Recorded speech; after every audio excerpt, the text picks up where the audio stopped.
Ronan সুলিভানের অভাবটা হারে হারে টের পাচ্ছে বাংলাদেশ। ডায়মন্ড জুবলি টুর্নামেন্টে যাচ্ছে তাই অবস্থা মারুফুল হক শিষ্যদের।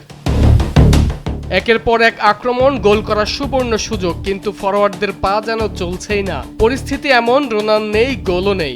প্রথম ম্যাচে পাকিস্তানের বিপক্ষে ড্রয়ের পর আফগানিস্তানের সাথেও পয়েন্ট ভাগাভাগিতে চাপে টিম বাংলাদেশ। টানা 2 ম্যাচ ড্র করে বাংলাদেশ 2 পয়েন্ট পেল। আক্রমণ ভাগের এই দৈন্য দশা এখন টক অব দ্য কান্ট্রি। অনূর্ধ্ব 20 টুর্নামেন্টে চ্যাম্পিয়ন হওয়া সেই আক্রমণ ভাগ সিনিয়র দলে এসে খেই হারালো। আর এর পেছনে সবচেয়ে বড় কারণ রোনান সুলিভানের অনুপস্থিতি। সুলিভান ভাইয়েরা যখন লাল সবুজ জার্সিতে বক্সে ঝড় তোলেন তখন ফিনিশিং নিয়ে ভাবতেই হয় না। কিন্তু এই 4 জাতীয় টুর্নামেন্টে প্রপার একজন ফিনিশারের অভাব হারে হারে টের পাচ্ছে দল। সুযোগ তৈরি হচ্ছে ঠিকই, কিন্তু বল জালে জড়ানোর মতো স্ট্রাইকার কই।